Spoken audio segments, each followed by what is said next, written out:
Hello दोस्तों। तो जैसा कि मैंने आपसे प्रॉमिस किया था कि हमारा ये कहानियों का सफ़र यूं ही चलता रहेगा, उसी बात को आगे बढ़ाते हुए आज फिर मैं आप लोगों के लेके आया हूं एक रोचक कहानी, जिस कहानी का शीर्षक है विदेश। ये कहानी बात करती है अपने देश से विदेश जाने वाले लोगों के बारे में और उनकी मनस्थिति पे। आशा करता हूं आपको ये कहानी पसंद आएगी। तो बिना किसी देरी के शुरू करते हैं। अशोक के घर आज सुबह से बधाइयों का तांता लगा हुआ है। आखिर तांता क्यों न लगे, बेटे ने सातों पीढ़ियों का सर फक्र से ऊंचा कर दिया है। आज उसने इंजीनियरिंग की पढ़ाई में अव्वल दर्जा पाया है। आज माँ बाप बेटे की तारीफ करते नहीं थक रहे। माँ अपनी सहेलियों में व्यस्त है, बापू अपने दोस्तों के साथ, और प्रत्येक मिलने वाले के सामने बेटे की पढ़ाई का, उसके चरित्र का वाखान किया जा रहा है।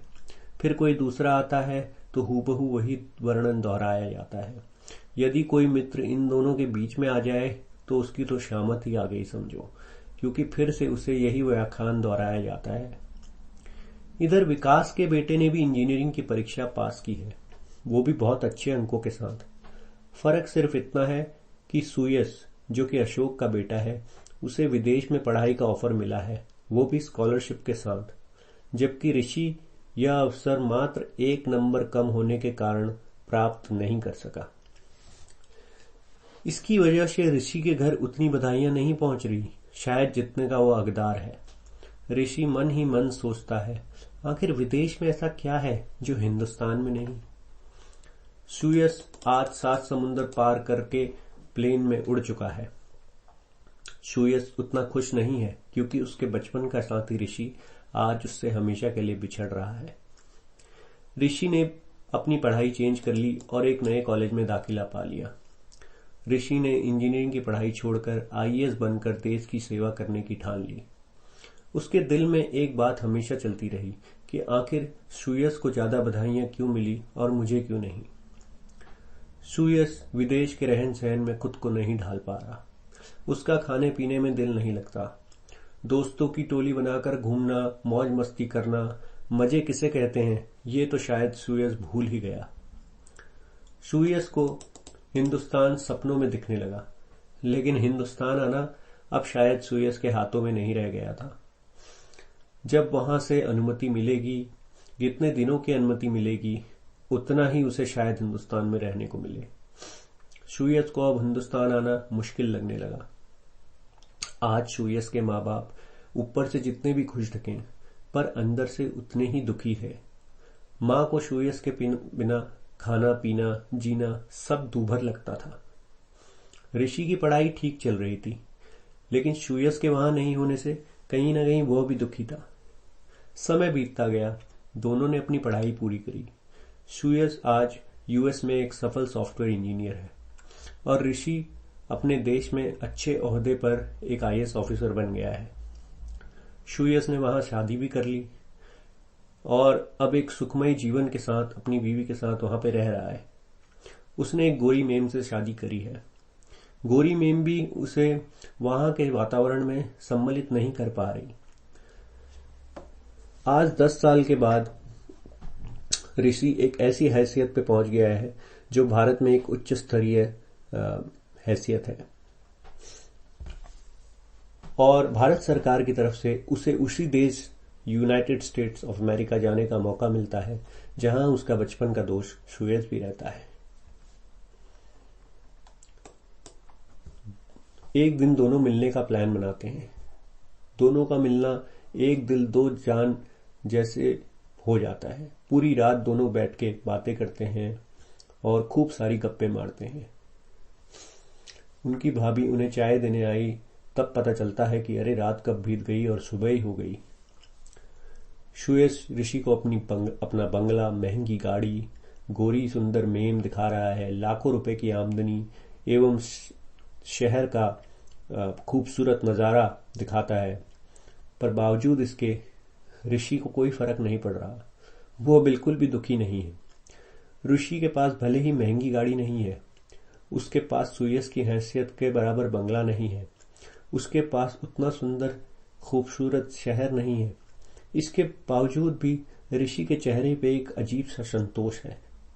उसके पास जो भी है हिंदुस्तान में है, हिंदुस्तान के लिए है। ऋषि कहता है, दूसरे का शहर, दूसरे का मकान थोड़े समय ही अच्छे लगते हैं। सुख, सुकून, शांति अपने में ही है, पराये में नहीं। उसे इस बात का संतोष है कि मैं जो कुछ भी कर रहा हूं अपनी मातृभूमि का कर्ज उतारने के लिए कर रहा हूं। जिस जमीन पर पैदा हुआ, जहां की हवा में पला बड़ा, जहां की संस्कृति से कमाने लायक हुआ, उस वतन को छोड़कर दूसरे देश में समृद्ध होना अपने आप कर्ज लेकर मरने जैसा है, जो मुझे नहीं, आज नहीं तो कल चुकाना होगा। आज सभी सुयस को भूल चुके हैं, लेकिन ऋषि को आज भारत रत्न की उपाधि से नवाजा जा रहा है। भारत रत्न की प्राप्ति पर उसके बचपन का मित्र आज उसे बधाई देने विदेश से आया है। उसने आज बधाई देते वक्त सिर्फ यही कहा, मेरे मित्र, मैं जब और आया तब दोनों स्थितियों में आज विदेश है। हर देश दूसरे देश के लिए विदेश होता है।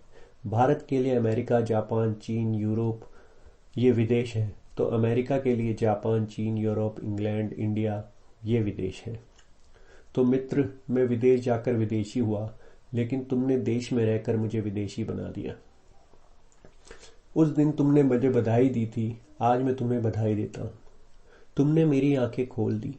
तुमने बता दिया जीवन में कहां पहुंचना है, क्या बनना है, क्यों बनना है।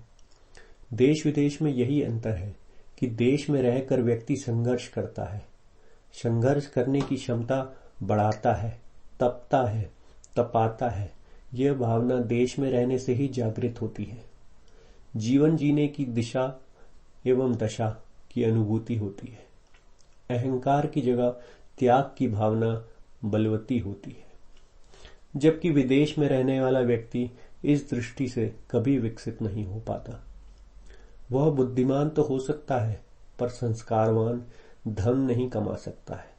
वह संवेदनहीन ही रहेगा, क्योंकि तृष्टता, संवेदनशीलता, तपन एवं त्याग में है।